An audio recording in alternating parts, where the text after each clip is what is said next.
Ambassador, anybody on my team would play politics or mislead when we've lost 4 of our own, Governor, is offensive. That's not what we do.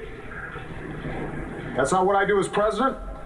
That's not what I do as commander-in-chief. I think it's interesting the president just said something which is that on the day after the attack, he went in the Rose Garden and said that this was an act of terror. That's what I said. You said in the Rose Garden, the day after the attack, it was an act of terror. It was not a spontaneous demonstration. Is that what you're saying? Please proceed, Governor. I want to make sure we get that for the record, because it took the president 14 days before he called the attack in Benghazi an act of terror. Get the transcript.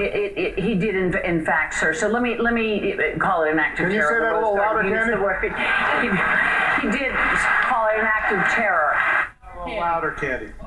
Well, that's going to be one of the great moments in television. Well, but that's one of the reasons. The reason is, Chris, I think, is that you saw Mitt Romney for what he really was there, who is a cold-blooded guy who thought he was moving in for the political kill shot. You could see it in his eyes, and he was wrong.